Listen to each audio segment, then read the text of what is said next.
All right, my name is Rich Schmidt. I'm here with Wei-En. We're at Elk Cove Vineyards in Gaston. It's February 24th, 2022. Wei-En, thank you so much for joining us today. Of course. The first question, because this is a Wine Archive interview, is why wine? Why wine? So my wine journey began when I was 6 years old. It's a little bit younger than most people, I will admit. But my uncle, for his retirement, he actually bought a vineyard in Bordeaux in France. And so, during the summers, I would go over.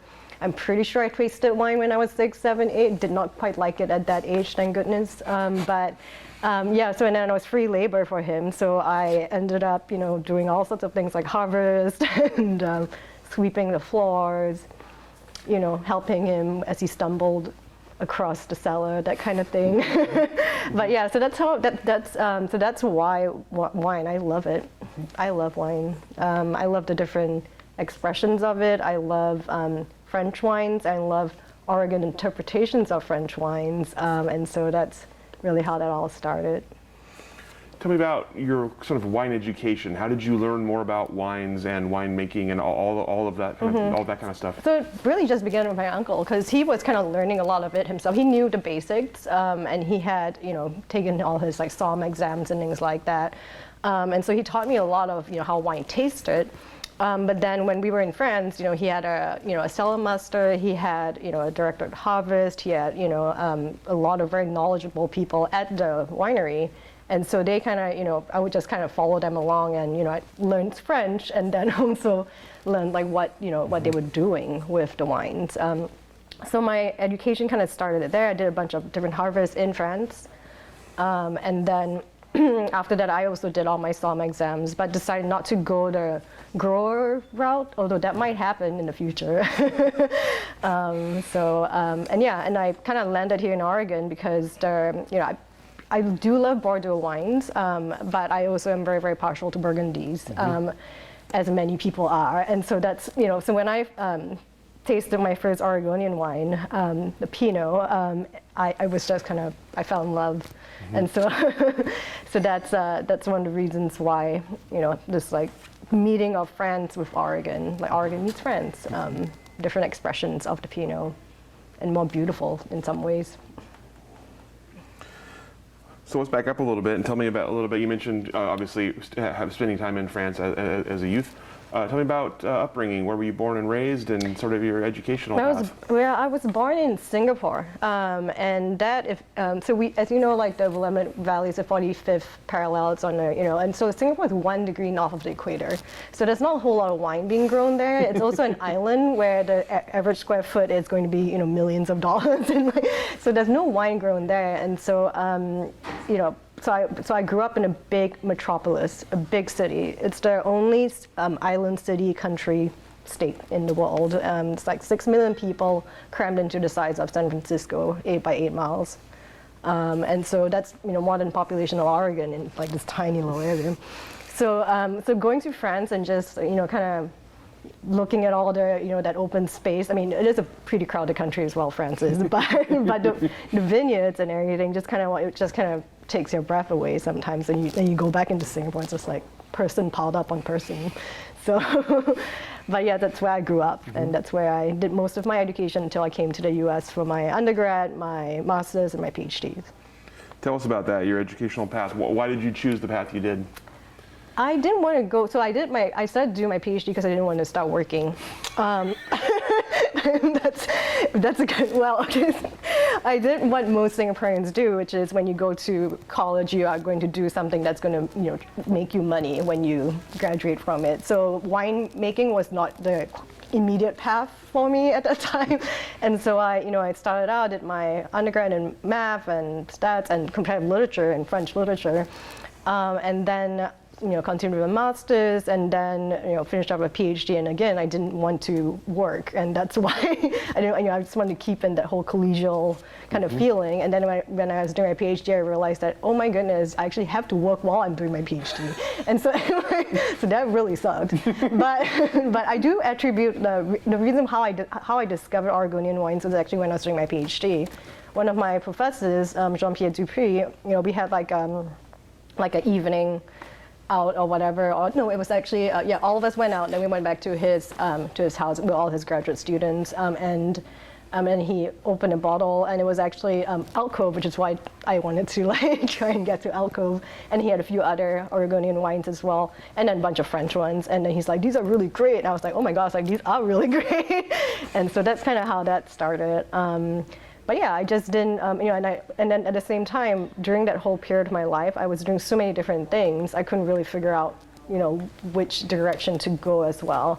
Because I was flying, I had become a flight instructor. I thought that was going to become like some kind of, airline pilot or something, maybe possibly. I was not attending classes sometimes because I was out flying and instructing, so yeah, it was kind of a very storied kind of patchwork kind of education, I think. And so yeah, and I'm deciding to actually right now go back to things that I really, really love because, what happened in the pandemic the past 2 years, I'm not sure, it just kind of crystallized in me what I like doing and the things I really, really love versus things that I have been doing because it's what you're supposed to do, right? So that's a big thing too.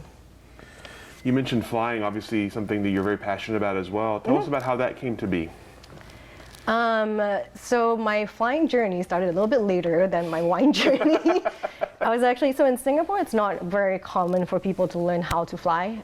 It's not a very big country, first of all, and so you don't have like a lot of space where you can just, take an airplane and fly over fields or whatever as you can here.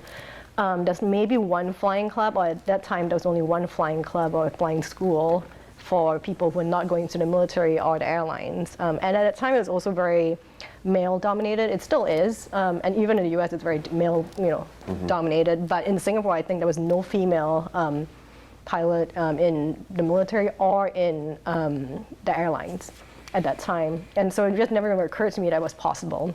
But I always liked, the idea of like, Star Wars and all that stuff, And then I came to the U.S. and I was just kind of biking around somewhere, and then I biked past an airport, and it had this sign that said "Learn to fly here." And I was just like, oh, they got to be kidding me, right? And so I went in and then talked to the guy, and then he said like, and I asked, do you need to have perfect eyesight? Do you need to like blah blah? Because I have contacts in right now, and so I wear glasses. And he's like, no, not at all. You can learn to fly here. I was like, how much is it? Is it like $50 million? You know what I mean? And it turned out to be, he's like, oh, you can do a discovery flight for $70, $75. I was like, I could maybe do that. It took a while, but yeah, I didn't have enough money because I was an undergrad at the time, and so I was just basically, I got one lesson a month or something, trying to get my license. And so I got my private pilot's license after a while, and then all my ratings, and got my commercial license, and got my instructor's license, and started teaching and building time. So. How long did that take? That takes a long time. Yeah, it took a while, It took like 6 years before I got my instructor's license. I started in 1998, so yeah. Not 99, actually. I don't know. It all blends in now. It's still a blur. You mentioned you thought you might become like an airline pilot or something like that. Why did you go and do the instructor's license, and what did you do with that once you had it? Oh, so I do love teaching. It's because it shows that I know more than the other person. But actually it's not. But, most airline pilots and commercial pilots actually get the instructor's license, and that's how you build time. So if because you can't just apply to the airlines once you get your first license. You'd have to look at your number of hours, and then to get an airline transport license, you need 1,500 hours anyway. And so instead of flying around yourself, paying for the plane yourself, you have a student and you're teaching the student, and so you're really improving your skills. But then they're paying for the plane, and they're paying you as well. So that's kind of like a standard route. So that wasn't something I, brilliantly decided to do. That's kind of what most people are doing. And then I just decided I did not want to apply. I did not want to go to the airlines after. So, yeah. You mentioned you were doing a lot of things. Tell me about some of the other kind of careers you've had, other things you've done aside from flying and wine. Yeah, a lot of So it's, I think I like building things. And in the sense of career and work, it kind of, it started out, I was doing a lot of finance, analysis. I was also doing clean energy, fund building. I was also working with, some PR and research, market research, trying to work with companies in clean energy. But then it just crystallized after, kind of mucking around for a while, that I really like building things. And so I founded my own, I always like seeing startups grow into something bigger and knowing that I had a role in it. And so I worked with venture funds as well, trying to, like inject cash into, really promising idea at the seed level, or, further down the road as well in, Series A, B, C, and sometimes even to IPO, which is really great for a fund when when a company can IPO. But I just decided, after a while that, I needed to do my own thing. And it was actually a really personal choice to found the company that I founded. It was with a really, really good friend of mine. And we met at Stanford, and he was the AI director at Twitter for a long time. And so his mother had gotten diagnosed with stage 4 lung cancer pretty, like it's now like 4 years ago, 5 years. 6 years, whatever, whenever that was. And my dad got diagnosed as well with type B lymphoma. And so there are, so my dad's in Singapore and his mom was in France. And when they have yearly x-rays, so you have these checks and all these things where they do every year. And so they had all these x-rays done over the years. How did they get to stage 4 without anybody catching it? And so we looked at the past x-rays and everything, and then showed them to radiologists that were friends of ours, and they said yeah, there was definitely something, you kind of confirm it, but it was something that should have been looked at more years ago. So his mother passed, and my dad is still living, thank goodness.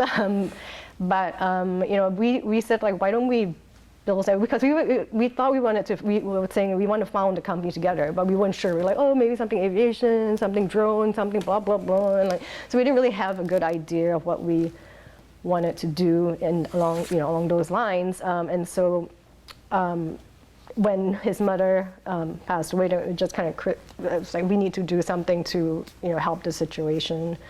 And so the company that we founded was the AI medical imaging company. And it was very much out of my wheelhouse to work in healthcare.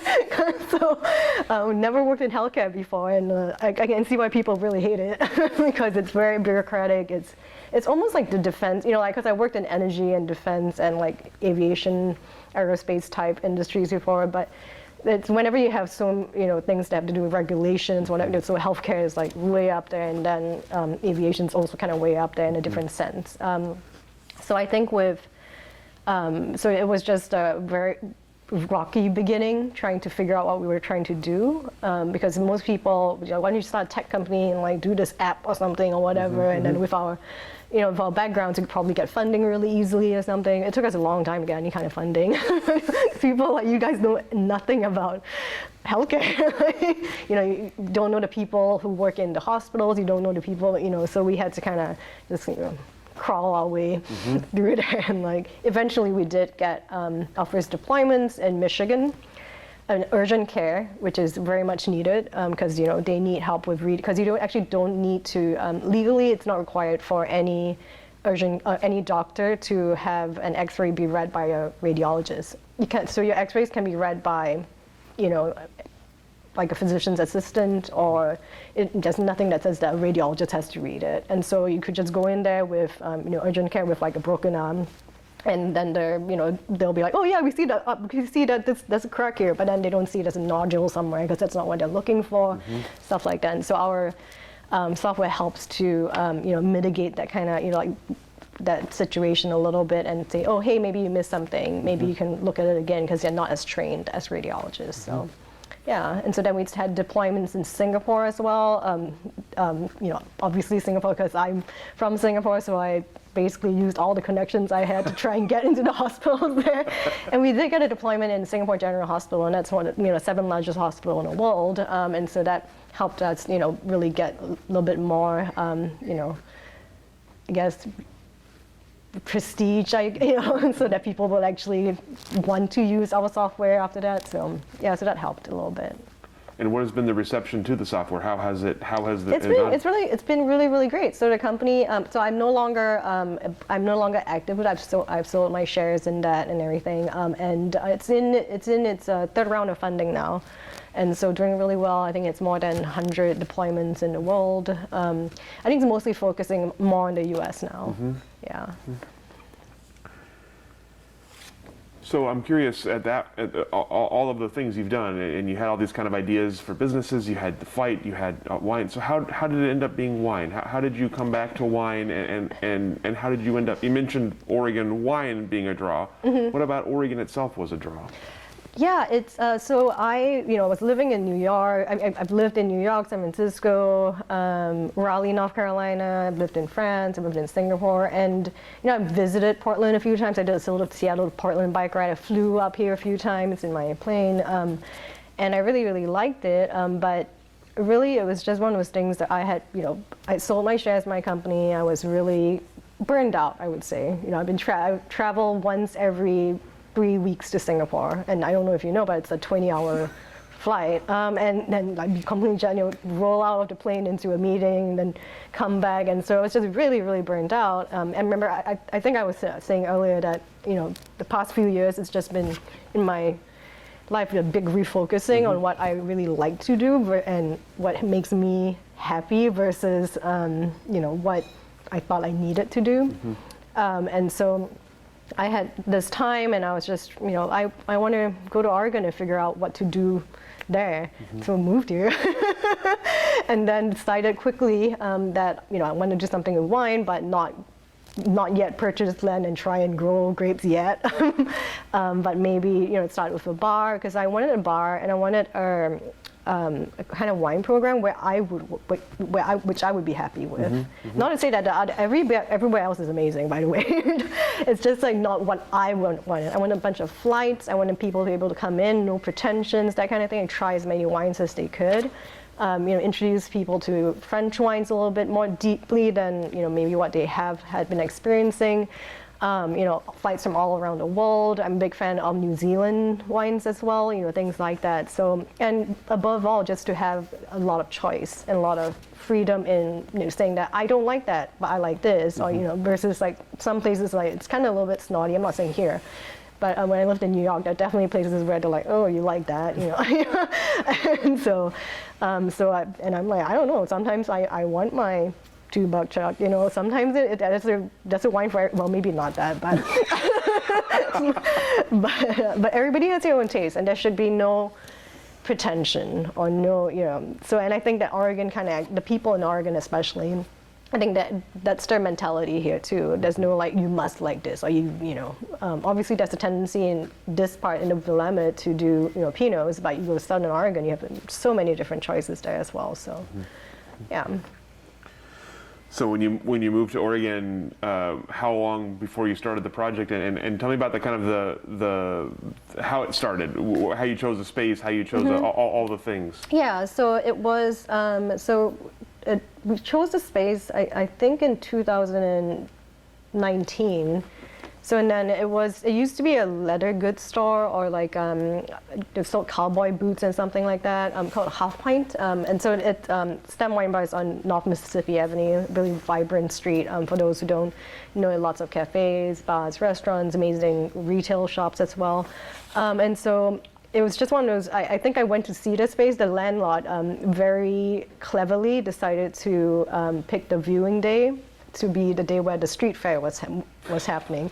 And so I went there, it was so crowded. I was just like, oh my God, like this place is amazing. And so it's gonna be like this all the time. So and then he charged premium, of course, because so we got this space and had to convert it from a retail to a restaurant, which not ever having done this before, didn't realize how difficult this would be. But yeah, so we had to do that whole conversion. And with Portland, especially, the city of Portland, there's a lot of stuff that you have to turn a lot of kind of wheels to get things done when it comes to permitting or whatnot. And that was before the pandemic. Now it's even worse, because we're actually opening up a second location pretty soon in April. But anyway, so it was just it felt like it was meant to be, and then the construction had happened, and I was like, okay, maybe it's not meant to be. but we kind of powered through it, and then I was, really excited. It's like my first wine. It's like my passion, that kind of thing. I chose it. I thought an amazing wine list. And it's all like ready to like sample people on flights and all of that, and then so then we opened our doors in February of 2020, and that, of course, as you know, was 1 month before the pandemic, and so that kind of sucked. I was like, this pandemic thing it'll probably last 2 weeks, right? And so it didn't. It lasted a lot longer, and still lasting. And so I think it was very, very disheartening in the beginning. But one thing that I have learned from my years of working in Silicon Valley is to do things online. And so the first thing, the day we had to shut our doors is the day I put everything online for deliveries and for, tastings and whatnot, whatever it is. So we got our first deliveries, I think the second day that second day of the pandemic, and then so I became a delivery driver at that point. We did this whole thing where it was 30-mile radius of Portland at first, and then it became 50, and then because I was like, I'll do anything to save this bar, right? And and then people got their pandemic money, so I was driving out to Salem to deliver Chardonnay flights, like bottles of Chardonnay, like that was our flight. It would be like 4 bottles of Chardonnay, and like I was, it was pretty crazy. We got like 20, 30 deliveries a day sometimes. And then I decided to stop the whole 50-mile thing because that was a little bit aggressive. And it was only 2 of us kind of just driving and doing that. And then we were allowed to reopen, and then I was like, I'm going to save money. I'm going to also serve and then also drive. And then that was probably not the most sustainable thing to do.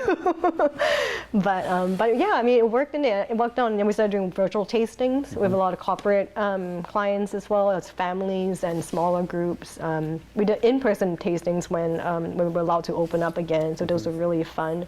So it just became, we met people from New York who we would never meet otherwise, companies based in San Francisco who had us do their virtual tastings, that kind of thing. So. How did you find a clientele, given that you'd only been able to be open for like a month before you shut down? How did people find you, and how did you kind of find your way into their business? If you're talking about the corporate clients, it was just really advertising, and also I think we were actually the first few. We got ourselves on different platforms. I put us on Airbnb as well, so they have virtual experiences, and we also have Airbnb in-bar tastings as well, and then we have our own ones which you don't have to go through Airbnb to do. But it was just kind of really, I cold pitched a bunch of people. Find out who these HR people were at different places, and kind of use some of the sales and marketing stuff that I knew from before, and kind of cold pitched a bunch of people. And so obviously out of 1,000 cold pitches you're going to get 3. That's good enough, because your email, if you can set up a program, it's going to send out 1,000 emails and no problem. So and then we had built a really good mailing list as well from just in-bar customers, even the 1 month that we were Instagram followers and things like that, and that really, really helped too, I think. And a word of mouth, because we had a tasting with Nike. It was because somebody had come to the bar before and then told her friend who worked at Nike as well, and blah blah. So that's basically how it happened. And the one tasting, I was a little bit unsure how we got that one, but I eventually figured it out. It was a virtual tasting in New York. And we had one of the Real Housewives who was Ebony. I don't follow the Real Housewives, and so, but she was the host of it, and it was actually for a nonprofit that works with survivors of domestic violence and that kind of thing. And so it's a nonprofit, and so she was the host, and it was this big event. They had to kind of thank all their sponsors and whatever, and so.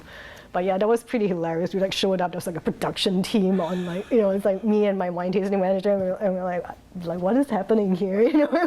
But she was really great. Ebony was really great. She likes to drink too, so it worked out. That's a lot of very interesting.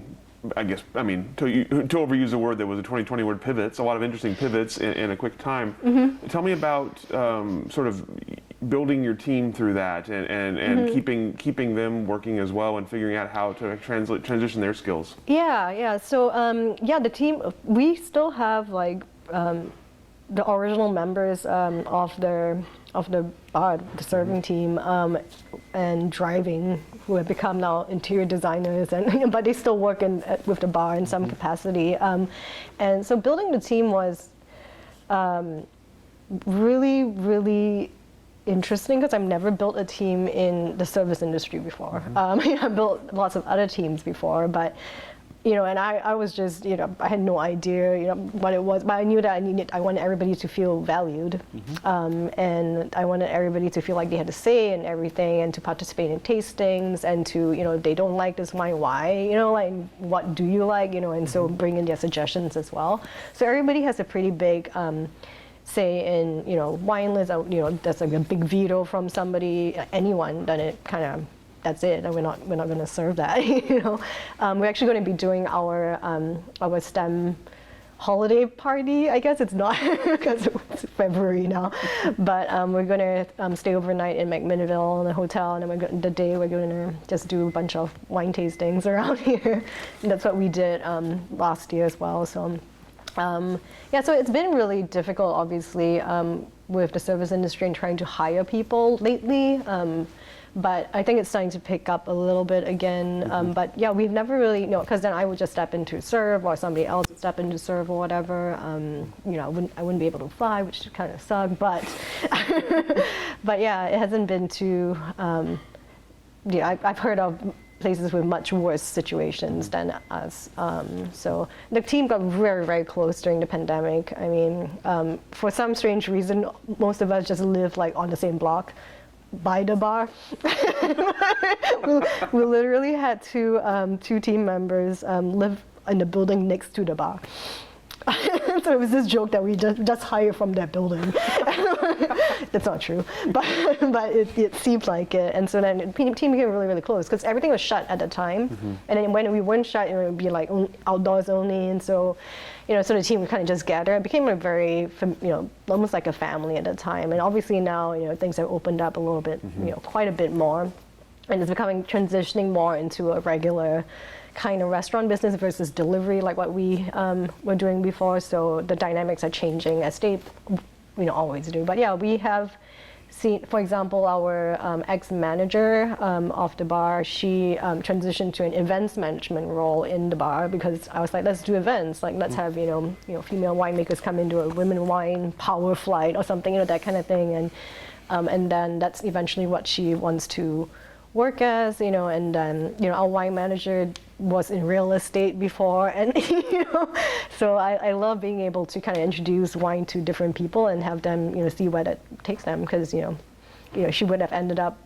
selling houses, which is probably not a bad thing in itself, but now she's, she manages the wine list, so. Yeah. Something somewhat more exciting about that, I think. I think so, personally. Money-wise, I'm not so sure, but When it comes to the wine list, you mentioned kind of, you obviously have your preferences, and you have your kind of the mission of French wines and Oregon wines, but you also mentioned kind of a democratic process there. So yeah. Tell me about how the wine list gets built, and how often is it being changed? So right now, we're actually changing it every 2 to 3 weeks or so. Which is a little bit more often than I think it should, because it's really difficult to keep a kind of sense of sustainability when you have a wine list that changes that often. But we're just trying to actually find our sweet spot right now, because we, are still kind of transitioning from that whole delivery mindset. I mean, it's been a while now, but then there was this like big rush of everybody coming in, and so then it was summertime, and then like all the rosés and all of that stuff. And then winter has been a pretty rough time, I think, for most restaurants and bars this year. Last year, we just ended up delivering a lot, so it was, but this year has been pretty rough. And so it's trying to like hit that sweet spot of what everybody has an idea what they like and what to bring into the bar, but at the same time, is it something that will be sold? And so I think just trying to figure that out has been a process. But you're right, yeah, a lot of people have different opinions.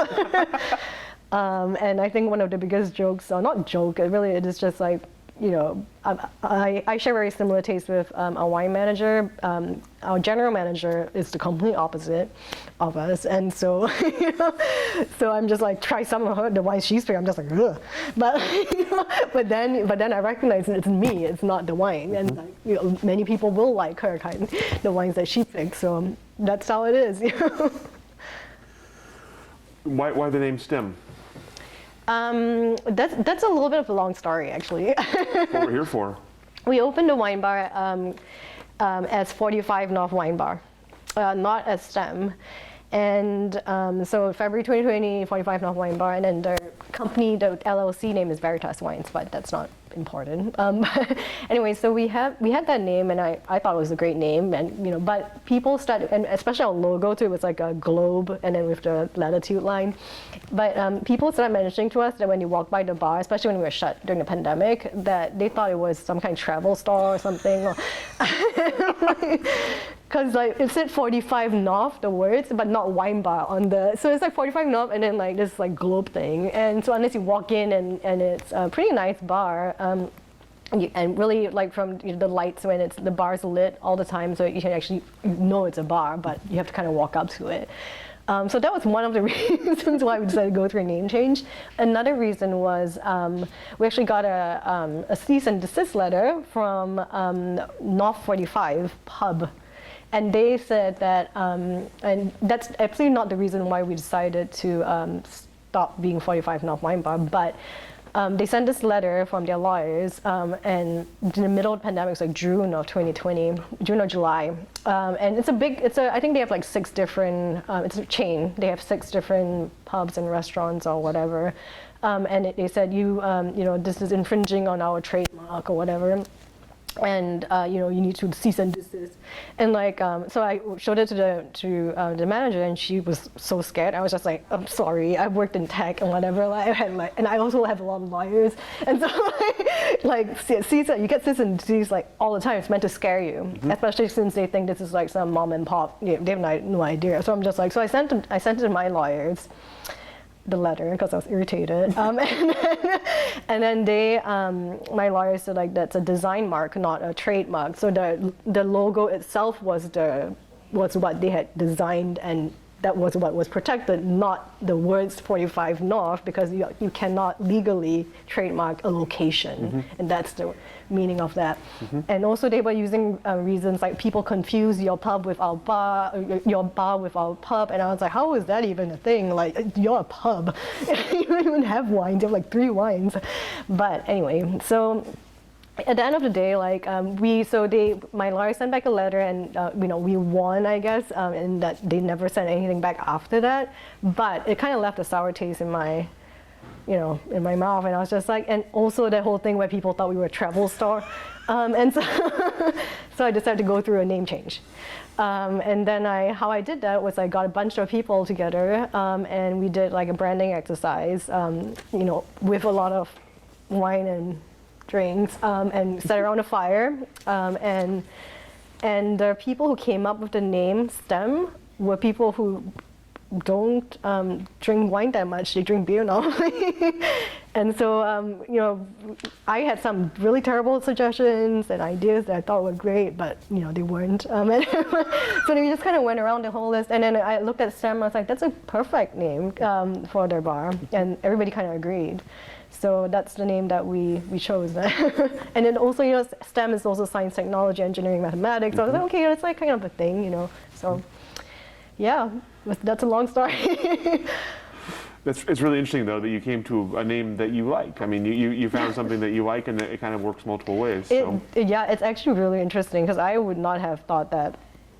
Just doing a branding, you don't know how many branding exercises I've been part of in my life, where you just sit around and then for some company that's trying to change its image or whatever, and then you come up with your perspective, and then nothing changes, or it's something that's terrible. But yeah, so I was like, okay, let me try this for my own thing and see what happens, and yeah, it worked out really well. So thank you, North 45 Pub.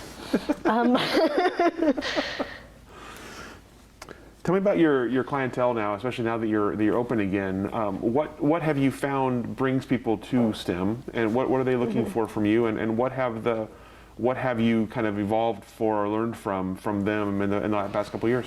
Yeah, no, I've learned a lot from the people who've come into the bar. I want to say that one of our flights that we had started in the beginning was because of somebody came into the bar and he really liked Cab Franc, and so do I, but I just didn't think that people would go for a Cab Franc only flight, and I was totally wrong. So the clientele that comes in, so it's mostly from people from Portland. Sometimes we have tourists, and by the pandemic, it's been mostly Portland people or locals and things like that. They're very, very passionate about wine, and if they don't know a lot about it, they definitely love drinking it. So we have a lot of young people, but also a lot of more older, refined tastes as well. So that's why our wine list has expanded and grown. It started with 50 wines by 40, really large, 45 wines by the glass.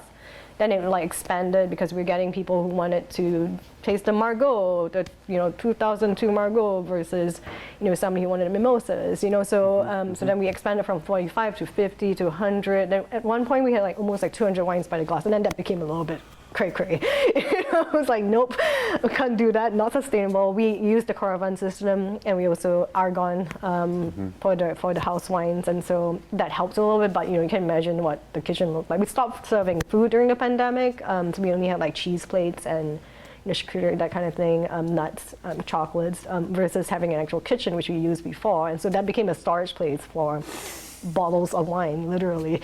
And so now it's gone back to more like 50. It's a little bit more, it's I think a little bit easier to digest. But we've learned so much from the people who've come into the bar. Oh, have you tried this, varietal? Oh, there's this little winery here that's really amazing.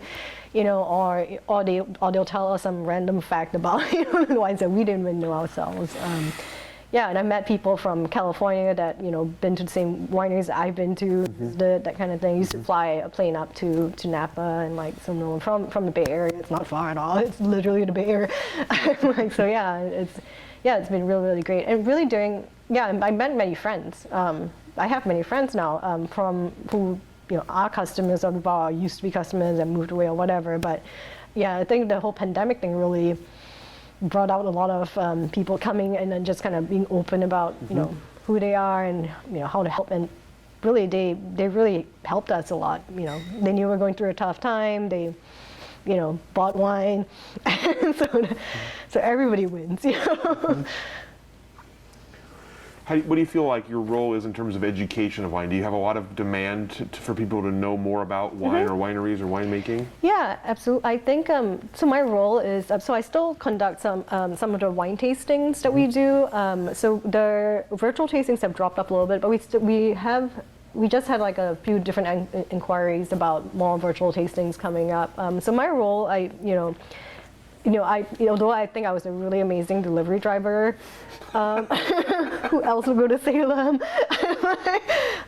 So even though I think I was really kicking ass there, but I think, yeah, it really is just really imparting a love for it and what I know about wines, which is more on the tasting side right now. Even though I have done harvest and all of that, I can talk about that a little bit. But I have my SOMs, certification and all of that stuff. And it's just people want to, people a lot of misconceptions as well, and so just kind of letting that go a little bit, helping them to understand that, this is not, it's not, there's no pretension here, but this is why we do swirl it, that kind of thing. If not, they say oh, why do you have your pinky out, stuff like that, and just helping people to understand wine a little bit better, and maybe one day they'll love it as much as I do, or if they really love it, then let's talk more, and I can learn from them too. So. So yeah, it's always been a real kind of fun. Our virtual tastings are really, really fun. Well, so logistically for those, you had to deliver all those wines and then you talk about them. Yeah. Is that how it works? Yeah. So if it's a local Portland tasting, then we will set up the delivery on the day off, and so then we'll have those wines be brought to their homes, and then we do the tasting and we go through the, as they are sitting in their homes or whatever. Then here's the first wine, second wine, let's talk about it, blah blah blah. If it's someplace in California, then we have to ship the wines out. And then, so we arg on it, we put in all little things. It was pretty disastrous the first time we tried it because we had never done this before. We had a group of 5 and they were so disappointed because everything looked really bad because we didn't know how to package anything. And then like some broke, some like, it was, yeah, so then we learned from that. Yeah, there was a lot of hiccups, but yeah, so it worked out in the end. With the virtual tastings especially, how do you feel the connection goes? Do you feel it's similar to in person, or what are the gaps? It's definitely different because the virtual tastings tend, even though we've had families as well where people know each other, a lot of times it's like we've had lawyer groups, you know, and accountants like KPMG has done virtual tastings of us, and it's not like a team building thing.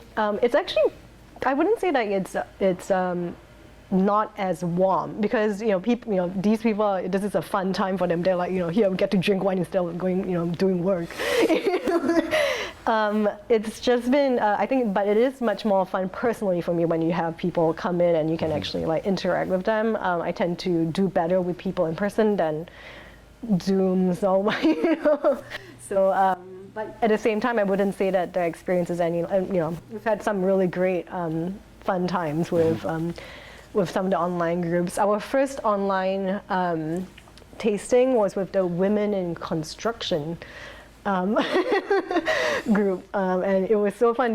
We had a flight that was called Women Wine Power, and so they wanted specifically to like have the tasting be around that flight, and so it was really fun. And they really showed up pretty drunk because it was after they were having a conference, and so they were drunk by the time they showed up. So I'm not sure what they learned. Probably not much, but they had fun. They had fun, and we've had we're doing a repeat with some of the people who were at and this time they promised not to get, I'm kidding. They weren't that drunk. But they had a really great time, I must say. It's almost like you feel like you need to keep up or somehow, but you can't. You mentioned that a specific tasting, women in wine. Do you have other thematic tastings when you design those? And how do you come up with the themes? Women Wine Power is very close to me just because obviously I'm a woman and like aviation, so female winemakers, I think about 4 or 5% of actual winemakers. So aviation, same things, like 5% of pilots are women, and so it's and yet I don't see men being better pilots than women, even though that's this whole misconception that they are. And I definitely don't see male winemakers being better than they might have had a head start because they started earlier or something. But so I wanted to do, and we did it to coincide with Women's History Month, which is coming up as well. So we'll be doing more specials around that. And we had also had a flight that focused on BIPOC community, and so winemakers that were Asian American or just Asian or African American or Hispanic as well, and so just trying to like highlight the different diversity that you can have in winemaking and not focus on this is the most expensive DLC whatever, which is always great, but at the same time there's so many new things that are coming out that that have so much potential as well. So let's talk about the future a little bit. You mentioned a new location opening up. Tell us more about that. So it's going to be so it's a restaurant and not a wine bar, but it's going. So we have the menu all planned out, and I am really excited about the wines that I've already picked, and still going to pick more that can kind of pair with that. So in terms of the wine list, it's not going to be as flights heavy or as by the glass heavy as the wine bar itself for obvious reasons. But we'll have a lot of different kind of choices maybe, and it's going to be a full bar, so we'll have like champagne cocktails maybe that can kind of be aperitifs for people, and then also figure out a way to really pair the kinds of bottles that we have with the meals. And if we can get a tasting menu out, then I think we could really have some fun there with the wine. So what prompted the second location? I think I was just in my building mode. And I think I mentioned earlier that I like building things, whether it's companies or the idea or, from something from scratch. And so that STEM wine bar, and then we were in the middle of the pandemic. I was just like, let's expand. I never said I was smart. So that's what prompted it. I think I just wanted to see, it go in a different direction. Because, that's just the wine bar. It's basically doing what I have wanted. I see it growing still, and I really love it, and seeing how it's evolving. But let's see now with a restaurant, with wine, how we can really take it one step, even one step further. So with STEM itself, or with both locations, coming out of the pandemic, hopefully at some point here, tell me what you're looking for in the future. Do you have a goal in mind for sort of what it will look like in its finished stage, or will it kind of always be evolving? I think it'll always be evolving. That's the one thing I can say about my life. It hasn't really gone the way I thought it would have when So that being said, I'm just gonna. I have no. I used to be very not resistant to change, but not love it so much, because I had this idea of where things needed to go, and then it would really take me a long time to kind of be flexible and adjust to it. And now that's just whatever. If anything has taught us for the past 2 years, you really can't rely on a lot of what used to be these shining stars of true north or whatever. Plus, there's no such thing as true north. What is language? What is the meaning? What is, we can go all. And so, it's always going to be evolving. All I know is that I love building things. I love sharing, my ideas of wine, and sharing my love of wine with people, and love meeting the people that, I'm learning, or want to learn about it, or can have something to teach me. So so I know that's the one thing that I want to keep, whatever, wherever we go with this. So.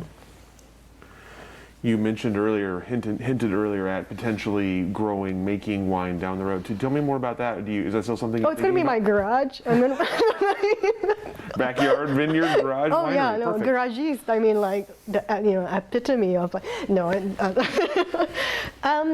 might be down the road. But once again, I don't know if that will happen. I haven't been as attracted to the growers, to that kind of growing part of wine as much. I think mostly because I like to fangirl over all the different winemakers that I love so much. I don't want to make my own wine. I just want to admire everybody else. But we'll see. It is something that's in the back of my mind at some point. But we'll just get this restaurant out of the way first and see how that goes after. But anything else for the future, wine related or otherwise? Any other projects you have coming up? This is not wine related at all. So I'm doing a lot of aerobatics and flying. I'm going to be flying competitions for aerobatics. So that's aerobatics being acrobatics. Yeah. Aerobatics. Okay. So I'm a member of the International Aerobatic Club. The plane that I bought last year is a fully acrobatic plane, inverted fuel tank. So we can do a bunch of fun stuff in it. So. So I'm really, really excited about all of that. I started to click in my mind, because I'd done this a long time ago, and then I stopped. I don't know if I told you, but I actually stopped flying really for a long time. I would do once in a year or something, but it's only with the pandemic that I started flying again, as recently as last July, actually. And then really threw myself into it. And so then with this plane, I'm just really, really enjoying myself, and just and met a lot of great people as well, all who also like wine too. One of the greatest pilots in the world, Patty Wagstaff over in Florida. She's been world champion of aerobatics, 3-time world champion, everything you can think of, and just amazing. She wants to open a wine bar in in St. Augustine, Florida. So I'm I could help you there. I can't help you with the flying because you're better than me, but yeah. So tell me more about the so is it with aerobatics you train and then you compete? There are competitions around the world. How do you what do you do? What are the tricks you do, or what is the kind of the goal? Before you go across, there are a bunch of competitions in the U.S. as well. So most people start out by doing sequences here in the U.S. before they graduate to international, because it's really hard to aerobatic planes are very hard to fly internationally. So you have to like kind of get somebody there to land you a plane or whatever it is. But yeah, so it's called a sequence. So for that, basically 2 routes you can go if you're going to be an aerobatic pilot. You can, most people will start with the competition route, right? And then they might go to air shows after that. But some people like just do air shows from the beginning or whatever if they're really, really good at them or something, or if you're from the military, which is a different kind of flying. People think that military means aerobatics actually different kind of flight profiles. There's some similarities, but it's not the same. So how it works is that there are contests, regional contests that are organized by the IAC, the U.S. Branch of the IAC, and the president of the IAC right now in the U.S. actually lives in Corvallis in Oregon, and so that's like a little community down there where they're like kind of, and then up here I fly out Aurora, and so there's just like 2 of us who in Aurora who have aerobatic planes and who fly out of Aurora. And so that's a sequence and the different categories of competition, like with different sports. So there's like the primary sequence, and then there is, and as you get to the higher categories, you have to do the known sequence, which they publish, and then there's also you design your own as well. And as you get higher and higher in the categories, your altitude gets lower and lower. So you fly in what they call a box. So it's about 1,000 meters it is 1,000 meters by 1,000 meters, and it's marked, and then there's a runway, and it's, you get a waiver from the FAA that day to fly over the airport, because you're not supposed to do that aerobatics over an airport normally. But anyway, so on the competition day, if you are going to be flying primary, then you start up at a higher level, and then as you go to all the way down to intermediate, advanced, and then unlimited, you're down to the ground. Like Patty, she has a FAA waiver to 0, down to 0, so she can fly. So that's and it's true skill. People think that it's stunts. It's really not stunts. So a typical sequence would be you start with so you have to keep within that 1,000 meters. So it means that you have to reverse course, and so what you're doing in your sequence will put you, should bring you up again or down again so that you're still within that pocket, and then also bring you around and bring it so that you don't go out of it. And it still takes a lot of skill to figure that out, though, because 1,000 by 1,000 meters is not that big in an airplane. So you could start with a loop, and then if you're going to be, then you might spin it down, and you need to go back up again. So you might do an Immelmann, and then which is kind of like a half loop, and then you roll over because you're inverted at points, so you roll upright, and you're changing direction as well at that time.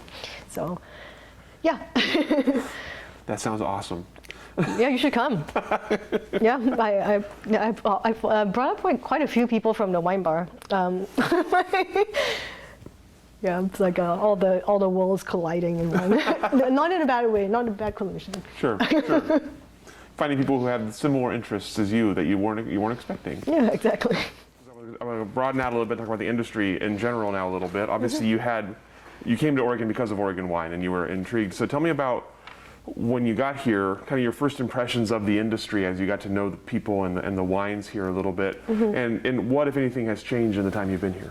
When I first got here, the people I didn't really know that many people, because I never worked in wine before in Oregon or the U.S. And so I got to know distributors, and they were all very friendly and very nice people. So that worked out. But then what really, I think, clarified a lot of things for me, and really made me happy that I chose in Oregon as a place to kind of set up shop, so to speak, literally, was the fact that during the pandemic, I've never seen a more collaborative and more open and just a society that really wants to help.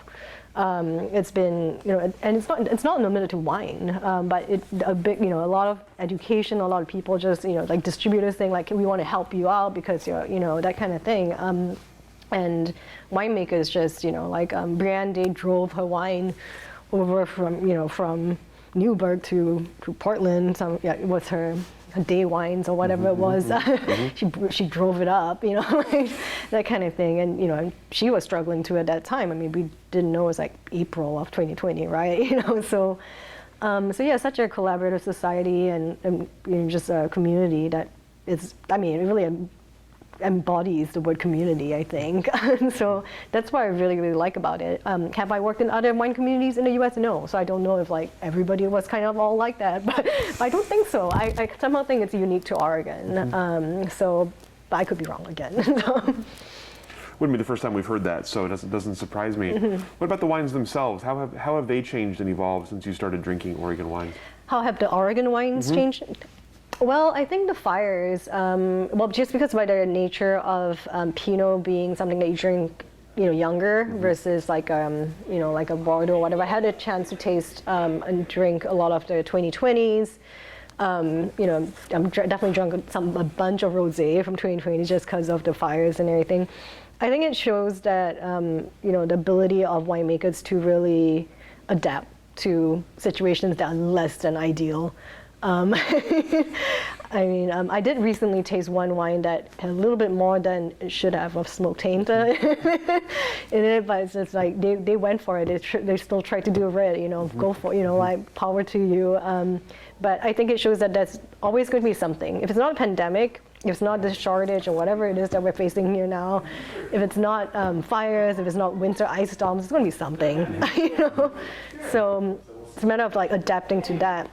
I mean, one parallel I can bring up is that with Bordeaux, for example, the weather, climate change and everything, they've started to grow a lot more Merlot on the left bank, or to use that a lot more than they normally do. So left bank in Bordeaux is typically Cab Sauv heavy, almost always, and yet you have wines now that have always been left bank and are now 70% Merlot, which is crazy for me anyway. But it's not necessarily a bad thing, right? It's just kind of figuring out how to adapt to it, and like it doesn't mean your wine is worse. It means it has a different character, and that's the nature of wine. It's a living thing. I mean, what is that phrase that everybody always says? Wine, it's a living blah blah. Exactly. So. What about for the future of Oregon, for the wines and for the industry? What do you see coming down the road? I see a lot more just because the community is so open and so inclusive. I talk a little bit about diversity and all of that. I think I see a lot more coming in of people who might never have gone and started in wine before, having an opportunity because they've had it here or they've been really well received or anything like that. So I see a lot more diversity. I see a lot more interesting ideas. A lot more interesting kinds of, fermentation techniques maybe, or like what I have noticed, and some winemakers tend to do a lot of, if they don't grow the grapes together from all over, you see a lot of experimentations of different, I'm just like, oh wow, that's kind of fun, right? And that's the whole point of it. There's so many French people that moved from France to, to Oregon so they could kind of experiment the Burgundian kind of climate, but experiment with the rules instead of having to follow the Burgundian rules, right? Burgundy, you have to do this, you have to do that, you have to do that, right? And it produces amazing wines, but doesn't give you a whole lot of room. Versus like here, you get to experiment and be creative, and so I think that's going to come to fruition and really change in the future for the better. There's obviously going to be some that fail, that are not good experiments, but I think it'll be really, really interesting and fun to see what happens. So you obviously you come into the wine industry from a very interesting background and a unique to us background. We never heard anybody coming to the wine quite the way you did. If you had to give someone advice for joining the wine industry, what would you tell them? I would tell them start with trying to understand what it is about the wine that you love, because there's so many things to love about wine, and there's so many different routes and so many different ways you can work in wine or be in the wine industry. So do you love the history? Do you want to teach about it? Do you want to make it? Do you want to bottle it? Do you want to become a sommelier? There's just so many different ways that you can work with wine. And so I think that'd be the first thing I would say to somebody, like understand what is it that you love about wine? And then from there we can, maybe see where you would want to pursue that. So. All right, that's all the questions that I have for you. Is there anything I didn't ask that I should have? Is there anything we didn't cover? No, that's it. We got it all. We got it all. Well, thank you so much for your time, for flying up here to see us today, and we'll go ahead and let you off the hook. Oh, thank you. Thank you.